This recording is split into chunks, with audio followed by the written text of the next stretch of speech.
Bonjour et bienvenue sur Télégoël, la télévision citoyenne du bassin minier. Nous sommes à un mois de la COP21 et de la grande rencontre entre hommes d'État concernant la survie de notre planète. Votre territoire est un exemple de reconversion écologique à suivre qui va être décrit au monde entier. Télégoël vous rendra compte de ces grands changements. Nous sommes le mercredi 4 novembre. Voici le sommaire de votre journal. Les avionnés et les citoyens utilisateurs des services de la perception à avions en colère. Patou des Ballons était en résidence à Méricourt et le festival poésique dans quelques jours avec des invitations à gagner.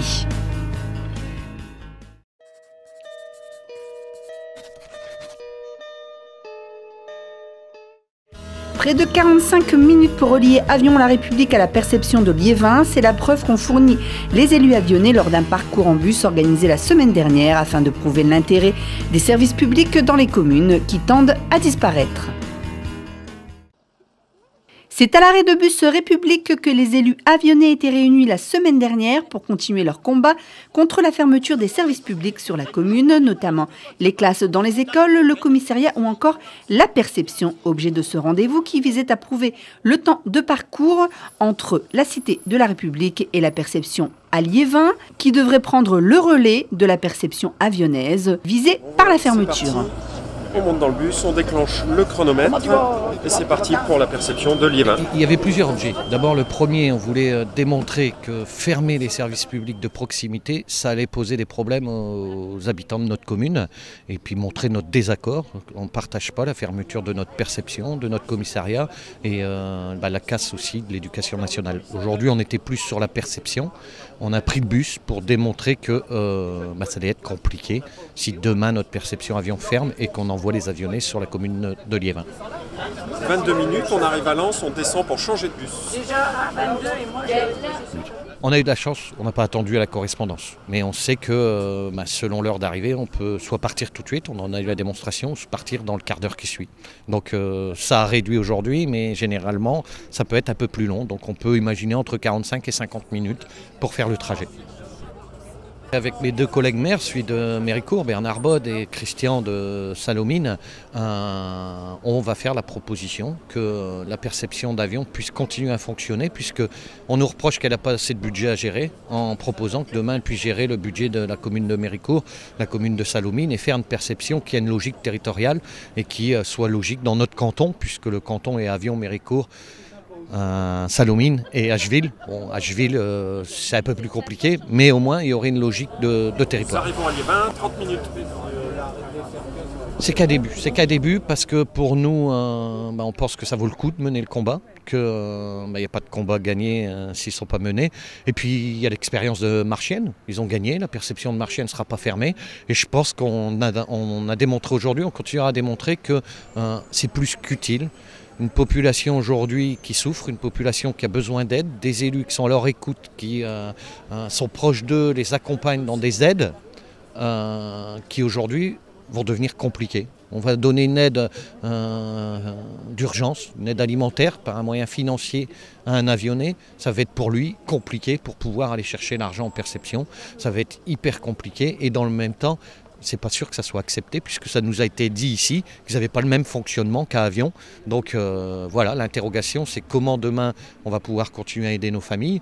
Et puis l'autre interrogation c'est tous les gens qui utilisent la perception pour d'autres questions, pour des questions d'impôts, pour des questions des renseignements sur la fiscalité, qui vont payer leurs impôts sur place, mais ceux-là seront obligés de se rendre à Liévin. Et vous avez vu, quand vous arrivez à Liévin, il y a une affiche qui vous dit pour ça, il faut aller à Lens. Donc je ne sais pas si c'est un jeu de piste qu'on veut, mais c'est vraiment compliqué. Et je pense qu'il y a urgence de sauver nos services publics et qu'ils ont une utilité sociale d'être de proximité dans nos villes. Voilà, on descend du bus, ça fait 36 minutes. Maintenant, il faut aller à la perception à pied. On a encore une petite dizaine de minutes ensemble.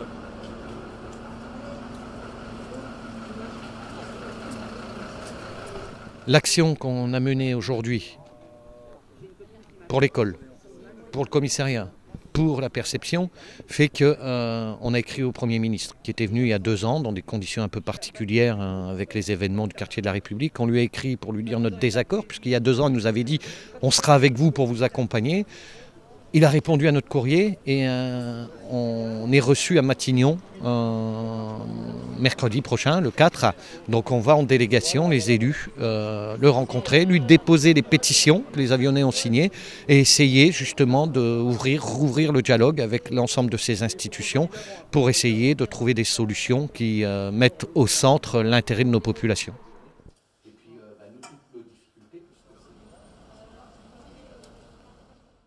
Il a beaucoup d'humour, il passe sous le vif et il adore ça. Patou des Ballons était en résidence durant 10 jours à Méricourt et le résultat est surprenant, amusant et surtout très apprécié par les Méricourtois.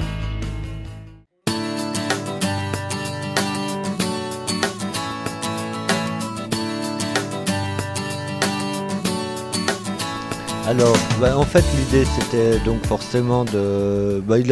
c'est ce que j'ai l'habitude de faire, aussi bien dans les carnets de voyage que ce que je faisais quelquefois en festival de rue, c'est-à-dire sur le vif, faire en fait ce que vous pourriez faire peut-être avec une caméra ou un appareil photo, c'est-à-dire faire des images, quoi, faire des images plus que des peintures et qui, comme ça, prises sur le vif. Et puis donc à la fois des portraits,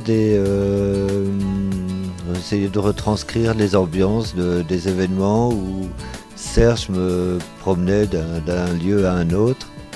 Et donc voilà, avec Serge, nous avons fait beaucoup d'aquarelles pendant 10 jours. C'était les activités avec les enfants, centre de loisirs, c'était le foyer Henriot, c'était mais en même temps aussi les services techniques, tous les ateliers qui se faisaient, quoi d'autre, quelques vues de la ville. C'est peut-être pas la meilleure saison, parce que bon, c'est un peu l'hiver, hein, presque. Mais voilà, pendant 10 jours, c'était essayer d'attraper des images comme ça. Bon, on aurait pu continuer encore longtemps, hein, il y a encore plein de choses, ou même des gens avec lesquels j'aurais aimé peut-être plus rester, voilà, mais c'était déjà bien, quoi. Moi, il y a un truc que j'aime beaucoup à Méricourt, c'est c'est un petit peu la région aussi. J'y suis très attaché. Moi, j'ai passé quand même 17 ans, hein, dans le Nord. Mais alors que c'est pas, je suis bourguignon, quoi. Je suis pas d'ici, quoi. Et maintenant encore moins. Mais je retrouve là, pour le coup, je vis en Espagne. Je retrouve une espèce d'amabilité comme ça, simple, facile, enfin un contact avec les gens sans s'imagrer, quelque chose qui me touche beaucoup. Et c'est vrai que j'ai eu aucune difficulté à dessiner. Partout où j'ai dessiné, j'ai été bien accueilli, on m'a pas posé de... il n'y avait pas de gêne précise. Ouais. Effectivement, très souvent, je vais essayer d'éviter que, on pourrait rester sur la feuille blanche et juste le dessin, quoi, c'est clair. Mais après, c'est un petit peu aussi, c'est des techniques de peintre, enfin d'illustrateur. Il faut aussi faire ressortir ce qu'on veut faire ressortir, donc c'est un dessin rapide, la couleur est posée rapide aussi. C'est pas une gamme de couleurs complètement... on n'a pas le temps, ce qui est intéressant, tous ces dessins, c'est l'urgence, quoi. C'est-à-dire, c'est hors de question de dire à quelqu'un, vous pouvez m'accorder 20 minutes, je vais vous dessiner. Non, ça doit se passer en quelques minutes, quoi, et voire des fois quelques secondes. Non, c'est bien, ce qui est bien surtout, c'est qu'ils l'ont tous bien pris, hein. Il y en a quand même beaucoup qui sont beaucoup plus beaux que ce que j'ai fait en réalité, quoi. Mais je leur trouvais tous, par contre, un air... ils sont tous très sympathiques, quoi. Et puis ça se voit, non ? Non, là, ça a été un des moments les plus agréables que j'ai passé. Ils se trouvent toujours un petit peu plus moches qu'ils le sont en réalité. Moi, ce que je leur dis, c'est que je peins ce que je vois. Alors, c'est un peu une boutade aussi quand je dis ça. Effectivement, j'ai pas le temps de faire quelque chose de parfaitement ressemblant.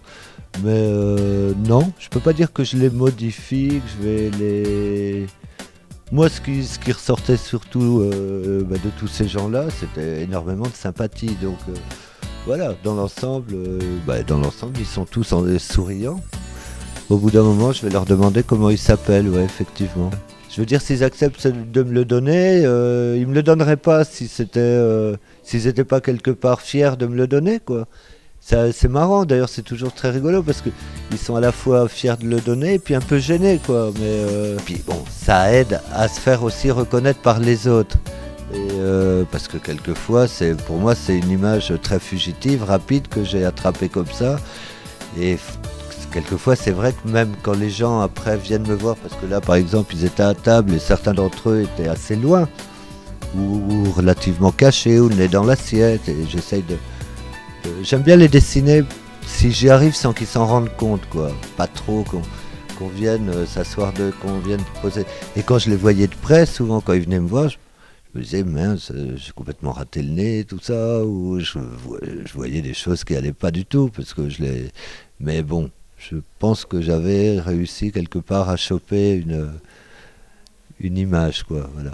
Oui, c'est particulièrement difficile. Le plus difficile, je vais dire, c'est la femme jolie de 30 ans que je suis pratiquement sûr de décevoir, quoi.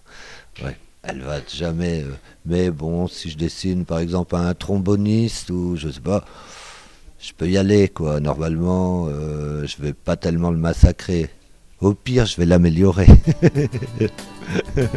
J'aurais aimé travailler avec les enfants directement, j'ai pas eu le temps. Alors ce qu'on a fait, c'est que en fait j'ai passé 2-3 heures à montrer aux animateurs des centres sociaux, c'est en fait le panneau qui est là, de montrer une technique que j'ai pour faire les portraits. Que je suis prof en Espagne, donc je fais prof d'art plastique, que je fais souvent avec les enfants et j'aime bien cette façon-là, donc de dessiner son reflet avec un miroir et ensuite de le peindre. Et donc moi je l'ai expliqué aux formateurs et on a fait un espace de travaux pratiques où ils ont fait leur propre portrait et pour leur donner les bases ensuite de pouvoir le faire avec les enfants en animation. Mais ce qui était bien d'ailleurs, c'était une espèce comme une formation d'animateur, quoi. Et c'est donc le résultat des enfants, à mon avis, excusez-moi les animateurs, mais dépasse largement ce qu'ont pu faire les animateurs. Il y a une fraîcheur, enfin bon, et je suis sûr que je les reconnais pas tous, mais je suis sûr qu'ils sont quelque part très ressemblants, quoi. Et voilà, donc on l'a fait comme ça. Et pendant ce temps-là, moi ça m'a permis, ça aurait été très long avec les enfants, donc moi ça m'a permis aussi pendant ce temps-là de continuer mon travail plus perso, quoi. Voilà. Je crois en gros que tous les gens qui peignent et qui dessinent, si quelque part il n'y avait personne derrière pour les regarder, ils le feraient peut-être pas autant. Ouais. Oui, bien sûr, c'est un peu c'est notre façon, oui, de s'exprimer. Donc si on s'exprime, on espère bien quelque part qu'il y a en face quelqu'un qui le reçoit, quoi. Voilà. Oui. Là il y a un échange parce qu'en plus, effectivement, c'est eux, c'est eux-mêmes, quoi. C'est leurs attitudes que j'ai essayé d'attraper, voilà. Oui, donc il y a une petite complicité, quoi, une petite connivence. Bon, voilà, j'étais content d'avoir très bien accueilli, enfin, tout charmant, quoi. Vraiment, c'est une bonne ville, sympa, quoi. Moi, je trouve qu'il a beaucoup changé, hein, disons. Je trouve que ça s'est développé. Culturellement, tout ça me semble vraiment... je pensais pas. Je pensais revenir dans un truc... je sais pas, entre les deux, il y a Bienvenue chez les Ch'tis, donc je sais pas si ça m'avait contaminé. Je dis c'est ça le Nord et tout. Puis je reviens, mais non, c'est pas ça, quoi. C'est bien. Voilà, normalement, quand c'est un élu qui dit il finit, on va passer au verre de l'amitié, quoi. Je sais pas si j'ai le droit de le dire. Ah bon, l'info avant, quoi. J'ai toujours rêvé de dire cette phrase. Je le dirai après. Les écoliers Pascal Béclin en attendant mon poisson rouge, Anaïk et la chorale des épichoristes vous attendent nombreux et nombreuses le samedi 14 novembre à 19h30 du côté de l'espace François Mitterrand à Bully-les-Mines. Attention, nous avons des invitations à vous faire gagner sur notre page Facebook.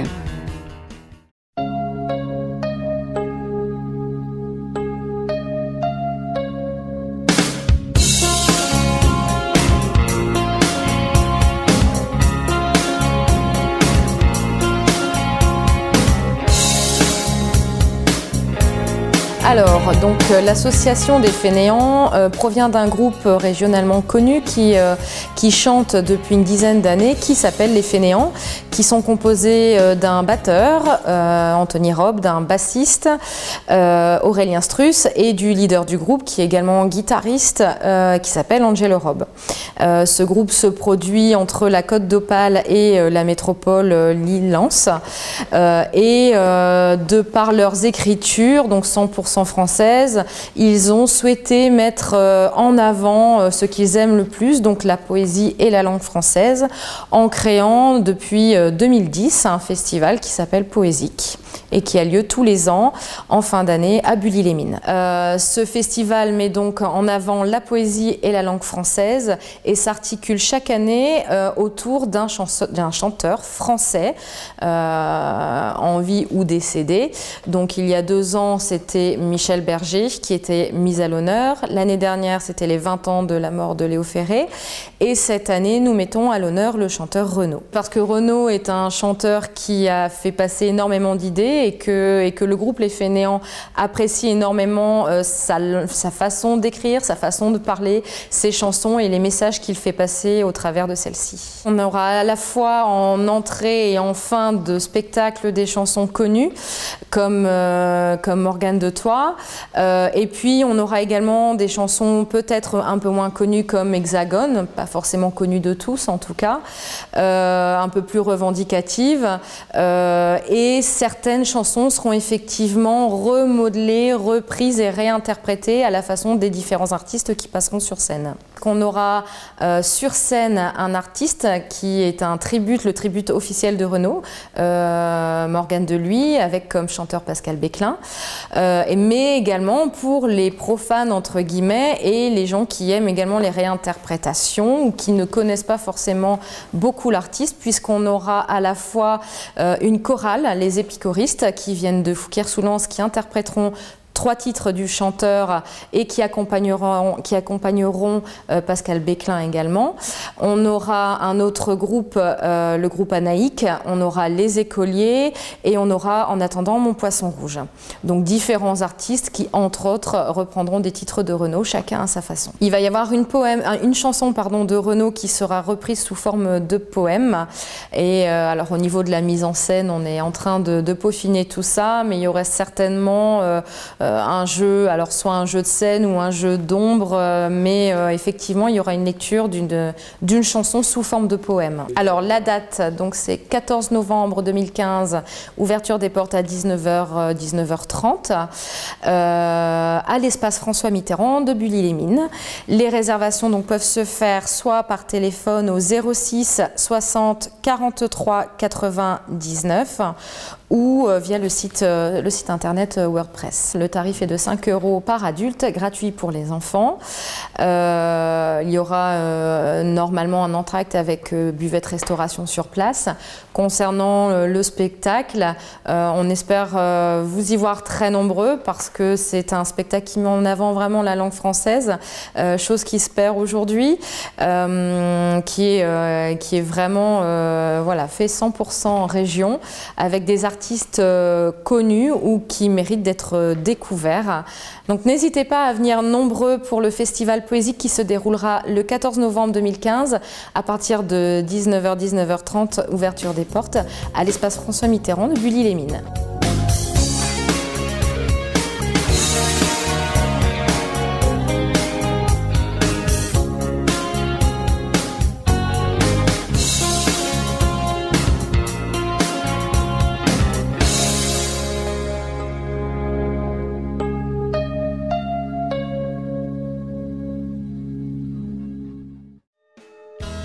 Ce journal est terminé, tout de suite vos programmes habituels. On se retrouve vendredi 6 novembre pour une nouvelle édition ou sur le net telegoel.fr, Facebook ou Twitter. N'hésitez pas à nous laisser vos commentaires. Bonne semaine à tous et à très bientôt.